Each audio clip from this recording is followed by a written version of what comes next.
Täällä olisi Maria tullut yritysjuristille muutama kysymys asiakkaalta. Onko hetki aikaa vastata? No juu, kyllä.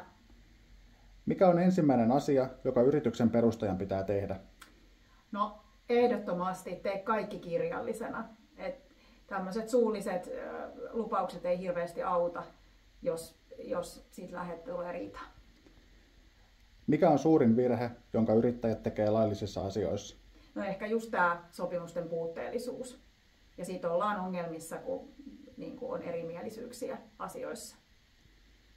Kannattaako kavereiden kanssa lähteä yrittäjäksi? No totta kai se voi kannattaa, mutta täytyy muistaa se, että kaveruus ei suojaa riidoilta.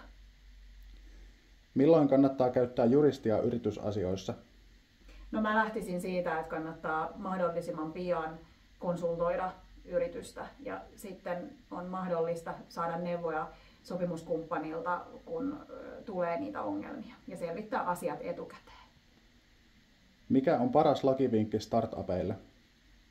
No, paperit kaikki järjestykseen, säilytä paperit ja tietysti se, että älä allekirjoita mitään, jota et ymmärrä.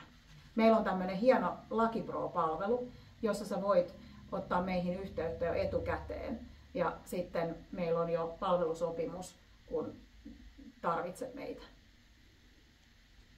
Kiitos.